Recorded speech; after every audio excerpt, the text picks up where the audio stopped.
Addition of vectors. Vectors की addition किस तरीके से होती है? वेक्टर की एडिशन का जो एक रूल है इसको कहते हैं head to tail rule.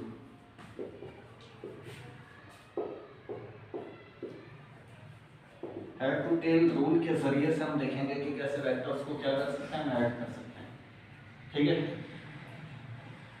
Vector को ऐड करने का तरीका क्या है? अब आपको मैं बोलूँगा भाई एक वेक्टर है f1, एक वेक्टर है f2, ऐड करें। आप बोलेंगे f equal to f1 plus f2, यूं नहीं होगा, मतलब होगा तो यूं ही, मगर ऐसे नहीं होगा। थोड़ा इसके पीछे आपको लॉजिक्स लगाने पड़ेंगे, थोड़ा देखना पड़ेगा कैसे होगा। अच्छा, हेड टू टेल रूल बताने से पहले एक चीज बताता हूँ आपको, थोड़ा जल्दी जल्दी क्लियर कर देता हूँ। भाई हमने देखा कि वेक्टर क्या है, किससे डिनोट किया जाता है, एन एरो से। ये क्या है, उसका हेड है, ये क्या उसकी टेल है।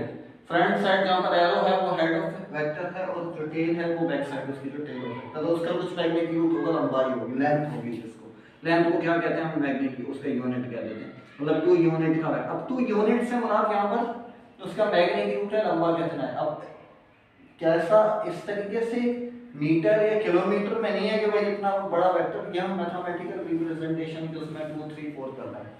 अब सवाल ये है कि एक वेक्टर है, ये ए वेक्टर है, ठीक है। अब मैं कहूं कि ए को मल्टीप्लाई करूं मैं 2 से, तो ए कर दूं, 2 से मल्टीप्लाई कर दूं, ए क्या है, ए वेक्टर है ना, ए वेक्टर है ये, this vector is noted by A, ठीक है। अब मैं इसको क्या करूंगा, 2 से मल्टीप्लाई कर दूं, तो 2 गुना क्या हो जाएगा, ये बढ़ जाएगा, ठीक है। 2 से मल्टीप्लाई जी करा रहे हैं, हाँ, क्यों करा रहे हैं? मैं एक बता रहा हूँ आपको, वेक्टर मल्टीप्लिकेशन विद स्केलर।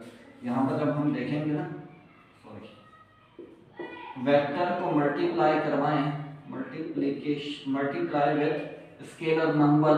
अगर स्केलर नंबर से किसी नंबर से मल्टीप्लाई कराएं तो क्या इफेक्ट पड़ता है वो बता रहा हूँ। आपके पास वेक्टर था यूं, इसको मल्टीप्लाई करवाए 2 से तो 2 टाइम्स बढ़ जाएगा ये, ठीक है। 3 से करेंगे तो 3 गुना क्या हो जाएगी, उसकी लेंथ में इंक्रीमेंट आ जाएगी। अब अगर बिलफर्ज चलो 2 से किया, 1 से करेंगे कोई फर्क नहीं पड़ेगा, 1 से बड़े से करेंगे तो क्या होगा, वेक्टर की लेंथ इतने ही गुना क्या हो जाएगी, इंक्रीज हो जाएगी, बढ़ जाएगी। अगर हम क्या करें कि ऐसे नंबर से मल्टीप्लाई करवाएं n जो 1 और 0 के दरमियान है। अगर आप n ग्रेटर देन 1 लेते हैं, मतलब 1 से बड़े नंबर से वेक्टर को मल्टीप्लाई करवाते हैं, तो वेक्टर की लेंथ नहीं गुना क्या होगी, बढ़ जाएगी।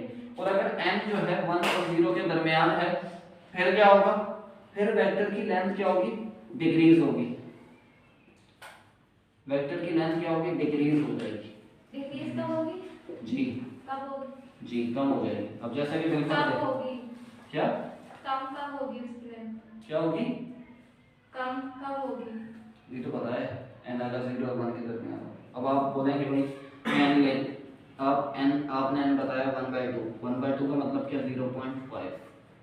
इसको मैं मल्टीप्लाई करवा दूं 0.5 को a से, ये हमारे पास n है, ये नंबर है, तो नंबर क्या है, 0 और 1 के दरमियान है। तो अब क्या होगा, ये इतनी लेंथ का था, ये आधा हो जाएगा, ठीक है। फिर 0 और 1 के दरमियान 0.1 से करें 0.2, 0.3, इस तरीके से ओरिजिनल जो लेंथ है उससे क्या होगा, कम हो जाएगा। अब अगर हम माइनस से करें, तीसरी चीज के माइनस से करें, अब आप बोलेंगे भाई एक वेक्टर a है, u है, इसको मैं -1 से कर देता हूँ। पहले 1 से कोई फर्क नहीं पड़ेगा, -1 से कर देता हूँ, ठीक है। -1 से करेंगे तो इसकी लेंथ में क्या हो जाएगा, ऑपोजिट हो जाएगी। यहाँ थी डायरेक्शन उसकी, यहाँ थी, यहाँ थी, आप माइनस से करेंगे, -1 से करेंगे, डायरेक्शन क्या हो जाएगी, ऑपोजिट हो जाएगी। क्या क्या माइनस से रूल है, ये तरीका है। देखिए माइनस से करेंगे ना, अब आप बोलेंगे भाई एक ऑब्जेक्ट है, उसकी इतनी वेलोसिटी से जा रही है, अब उसकी वेलोसिटी का जो वेक्टर बनेगा इस डायरेक्शन में। अब अगर बोलेंगे अपोजिट डायरेक्शन में, तो उसको डिनोट किससे करेंगे, माइनस से करेंगे, ठीक है। मतलब उसकी डायरेक्शन क्या हो जाएगी, माइनस। अब जैसे हमने एक न्यूमेरिकल किया था law of conservation of momentum में, कि उसमें हमने क्या मालूम करना था, रिकॉइल ऑफ वेलोसिटी, क्या था, sorry, recoil velocity of gun जब बैक पे आती है वो मालूम करना था। तो उसमें क्या आया था, माइनस आया था। अब माइनस क्यों आया था, क्योंकि वो पीछे बैक डायरेक्शन में आई थी, तो इस वजह से माइनस आ रहा था। तो माइनस में, अब जैसे एक वेक्टर है, इधर है बी वेक्टर है, आप बोलेंगे -b क्या होगा, ऊपर ऊपर की जानिब है बी, तो बी माइनस कहाँ होगा, पीछे की जानिब। अगर माइनस के 2 से करते हैं मेरे पास, ये बी है, एक वेक्टर है बी, आप माइनस के 2 से करें। अब 2 क्या करेगा, 2 गुना इसको क्या कर देगा, बढ़ा देगा। और माइनस क्या कर देगा, 2 गुना बढ़ा दिया, माइनस क्या करेगा, उसको पलट देगा, उसको कहाँ ले जाएगा, अपोजिट डायरेक्शन में ले जाएगा। ठीक है, नंबर के उसमें ये होता है, आप 1 से बड़े नंबर से करते हैं तो लेंथ इतने ही गुना बढ़ जाएगी। 1 और 0 के दरमियान 1 से करेंगे कोई फर्क नहीं पड़ेगा, 0 से करेंगे वैनिश हो जाएगा, 0 वेक्टर हो जाएगा। माइनस से करते हैं तो माइनस वाला अपोजिट डायरेक्शन में ले जाएगा। बस बाकी का ये है कि वो माइनस वाला इफेक्ट वही होगा कि 1 से बड़ा माइनस का होगा तो इतने ही गुना बढ़कर उलट हो जाएगी, और पॉइंट में होगा 0 पॉइंट समथिंग और -1 के दरमियान होगा ना, तो वो क्या होगा, छोटा हो जाएगा और डायरेक्शन क्या हो जाएगी, चेंज हो जाएगी। डायरेक्शन तो वही रहेगी ना, चेंज माइनस की वजह से तो चेंज होगी ना। ठीक है, अब हम देखते हैं कि हेड टू टेल रूल के वेक्टर को एडिशन करने का तरीका ही हेड टू टेल रूल क्या है। अब आपको बोलते हैं कि भाई एक वेक्टर ए है इस डायरेक्शन में, एक वेक्टर बी है इस डायरेक्शन में। ठीक है, आपने क्या करना है, ए प्लस बी मालूम करना है बाय यूजिंग क्या, head to tail rule. Head to tail rule के अकॉर्डिंग आपने मालूम करना है। ठीक है, अब हेड टू टेल रूल क्या कहता है, head to tail rule simple है, क्या लिखा हुआ पहले, ए लिखें, ड्रॉ करा, सॉरी मैं इसको इस तरह से यूं ए ड्रॉ किया। ठीक है, पहले ए है, अब ए का हेड और बी की टेल होगी। ठीक है, बी उठाकर आपने यूं ही उठाकर इधर रख देना है, ए के हेड से बी की टेल को क्या कर देना है, जोड़ देना है, ये बी। फिर आपने क्या मालूम करना है, असल में ऐड होकर क्या बनेगा, एक नया वेक्टर बनेगा, और नया वेक्टर को क्या कहते हैं, रिजल्टेंट वेक्टर, एडिशन के बाद आता है जो।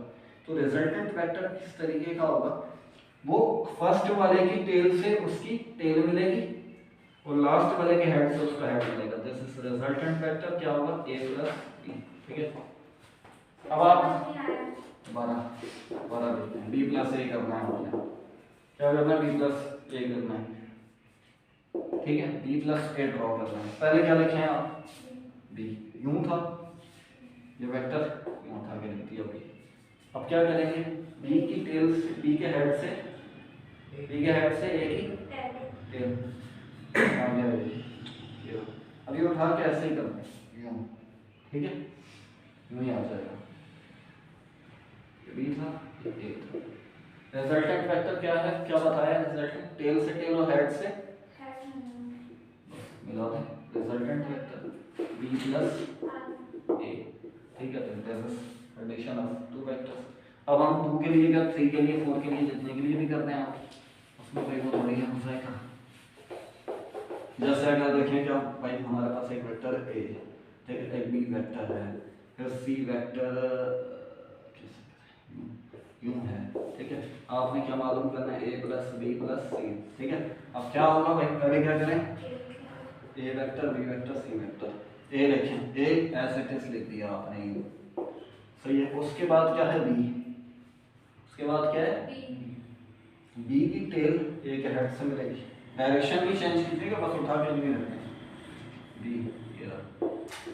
ठीक है, फिर c है, c की टेल और b का हेड, C की टेल B का हेड, जी C की टेल A का टेल।